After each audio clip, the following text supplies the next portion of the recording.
Hello, welcome to my read-through of my book, The Baha'i Faith of Short History. We've now reached chapter 9 on Shoghi Effendi, and as before I've divided this into two separate videos for ease of recording.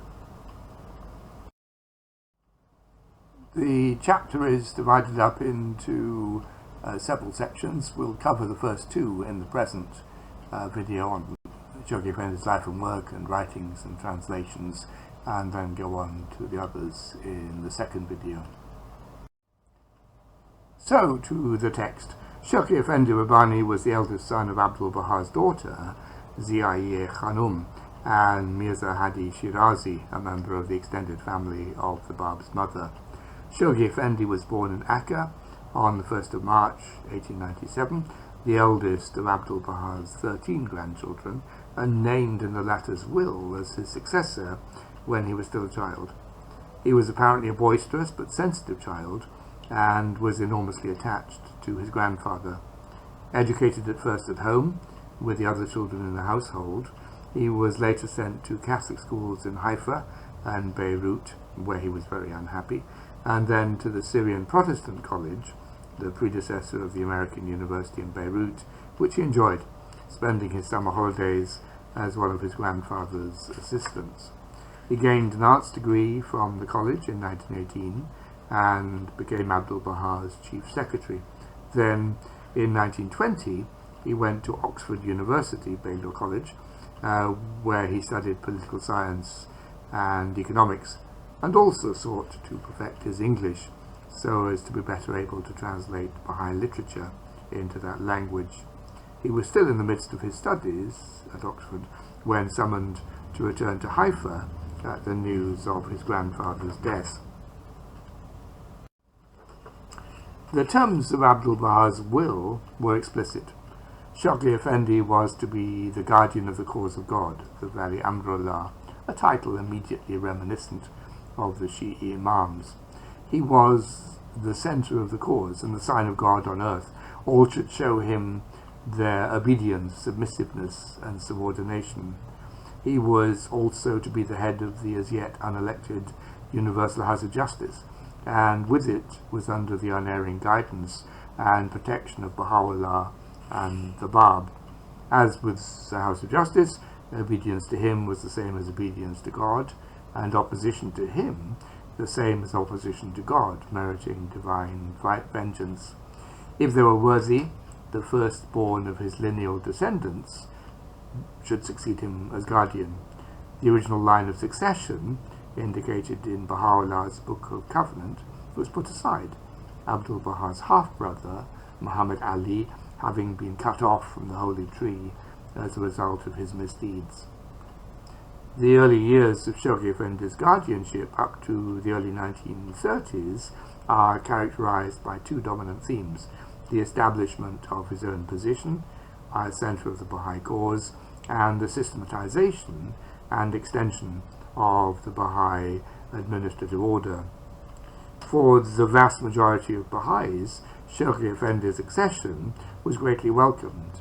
After Abdul Baha's passing, he provided a new focal point to whom they might turn, and in addition to the obedience called for in Abdul Baha's testament, many were happy to accord him much the same devotion as they had shown to his grandfather. Shoghi Effendi had a clear vision of the future progress of the cause, and through his meetings with pilgrims, as well as through thousands of letters, he shared this with the Baha'is and seems to have been readily able to inspire them. Unlike Abdul Baha, however, he never journeyed to visit the Baha'is. There was a clear contrast with Abdul Baha's leadership, and Shoghi Effendi himself sought to emphasize the difference. Abdul Baha had been a venerable patriarchal figure. Shoghi Effendi was a young man of 24, Western educated, and apart from the black fez he usually wore, Western in dress. To the Baha'is, he signed his letters "Your True Brother" and referred to the institution of the guardianship rather than to his own personal role. The contrast was even greater with regard to the environing Palestinian society. Abdul Baha had acted as a local notable even attending the mosque. Shoghi Effendi distanced himself from local notability and concentrated his energies on the worldwide direction of the faith.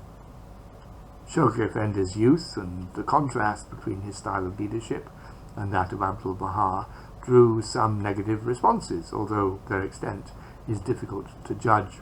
Certainly, some of the local British administrators initially referred to him disparagingly as the boy, and there were a small number of older Baha'is who appeared to have adopted a patronizing attitude towards him, disapproving of his style and policies. There was little in the way of outright opposition, however, and apart from an unsuccessful campaign by Muhammad Ali and his followers to gather support in the period following Abdul Baha's death, the only real challenges to his leadership were mounted in the late 1920s and early 1930s in the United States by Ruth White and Ahmad Sohrab, both of whom disapproved of Shoghi Effendi's emphasis on the authority of the Baha'i administration. White was an American journalist who began a sustained campaign to attempt to prove that Shoghi Effendi had forged his grandfather's will. She attracted a small number of Western supporters, particularly in Germany, but Eastern Baha'is, including Sohrab, who were familiar with Abdul Baha's original writings and handwriting, found her claims spurious.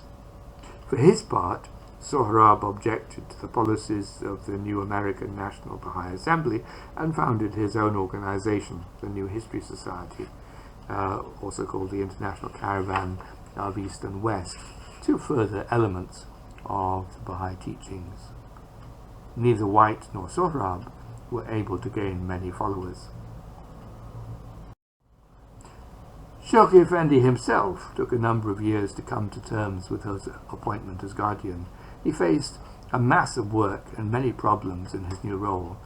Already greatly shocked by Abdul Baha's death, he repeatedly worked himself to a state of nervous exhaustion and collapse, necessitating several extended absences from Haifa during the first few years of his guardianship. His work continued, however.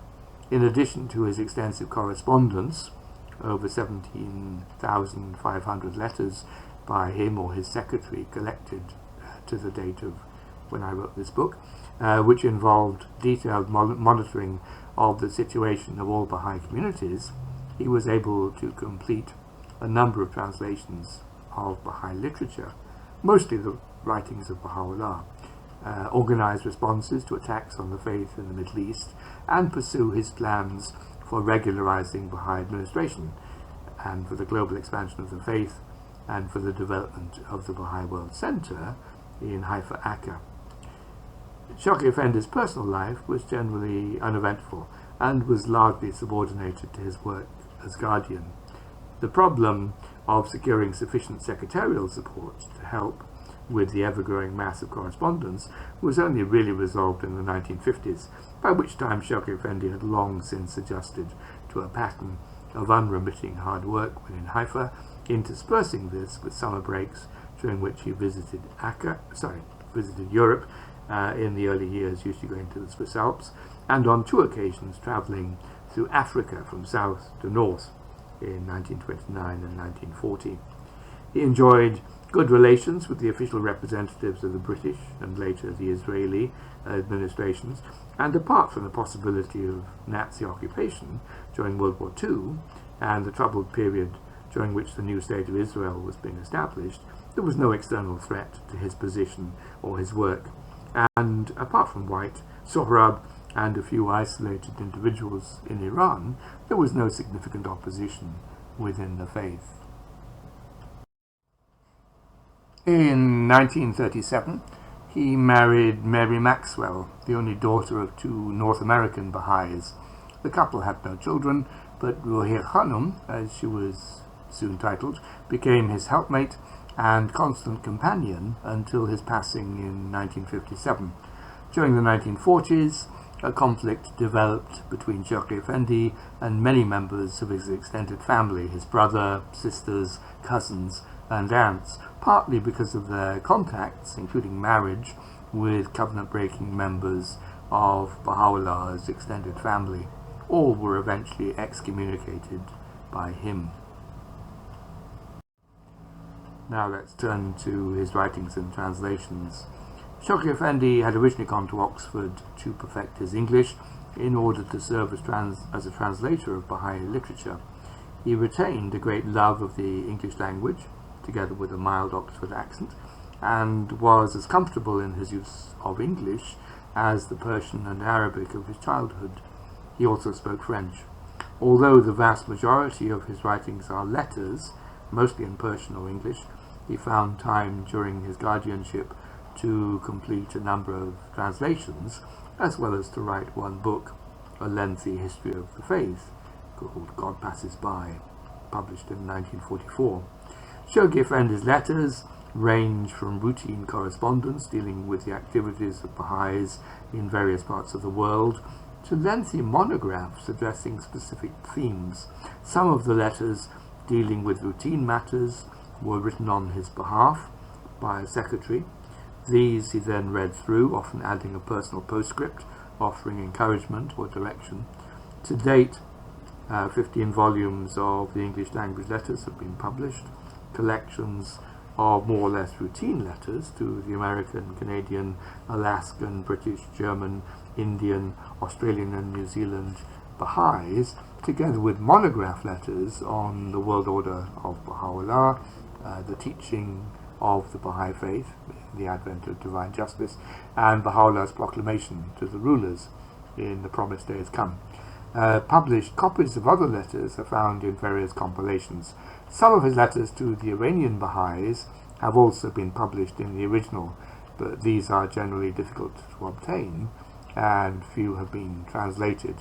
That's true when I wrote the book. The letters cover a variety of themes: encouragement to the Baha'is to teach and to endeavor to live the life of true Baha'is, reports of Baha'i activities in various parts of the world, commonly pointing to the wider significance of particular events, calls to the believers to achieve specific goals, such as the settlement of Baha'is in new lands, the establishment of assemblies, the translation of Baha'i literature, and the acquisition of Baha'i centers and other properties, analysis of particular developments within Baha'i history, statements about Baha'i beliefs, morality, social principles, law and administration, and obituaries of outstanding Baha'is. As Shoghi Effendi himself emphasized, Abdu'l-Baha had conferred upon the guardianship the function of interpreter of the Word of God. As such, guardians were empowered, quote, to reveal the purport and disclose the implications of the utterances of Baha'u'llah and of Abdu'l-Baha. These interpretations were authoritative and binding. In this regard, Shoghi Effendi's World Order letters, written between 1929 and 1936, have particular importance. 1. The dispensation of Baha'u'llah, dated 8th of February 1934, is a major doctrinal statement in which Shoghi Effendi delineates the religious stations of the central figures of the Baha'i faith, that is, Baha'u'llah, the Bab and Abdu'l-Baha, as well as the role of the guardianship and the Universal House of Justice as the primary institutions of the Baha'i administrative order. Several other letters, notably The Goal of the New World Order, written on the 28th of November 1931, and The Unfoldment of World Civilization, dated 11th of March 1936, place the worsening economic and political situation of the 1930s in the context of Baha'u'llah's summons to establish the Most Great Peace, outlining the guiding principles of Baha'u'llah's world order and referring to an age of transition in which human history heralding the emergence of a new age and eventually world civilization. There's also his statement, The Faith of Baha'u'llah, from 1947, addressed to the United Nations Palestine Committee, in which he outlines the fundamentals of the Baha'i faith. Of Shoghi Effendi's translations, a few short pieces appeared in print in the 1920s, together with a collaborative rendering of Baha'u'llah's The Hidden Words. Then, between 1931 and 1941, he published 4 more volumes of Baha'u'llah's writings, together with the translation of Nabil Zarandi's History of the Babis, which appeared in English under the title The Dawnbreakers in 1932. Many other passages translated from Baha'i scripture appeared in his letters. So, many thanks for listening, and particular thanks to my patrons, Ian Palin and Tricia Williams. If you like these videos, you're welcome to subscribe to my channel. I will try to answer any questions you may have about the video, either on Patreon or perhaps in a future video. Those who want to support the development of the channel can do so through Patreon or PayPal. I'll give details below the video. Also, please do click the like button if you do. Have a good day.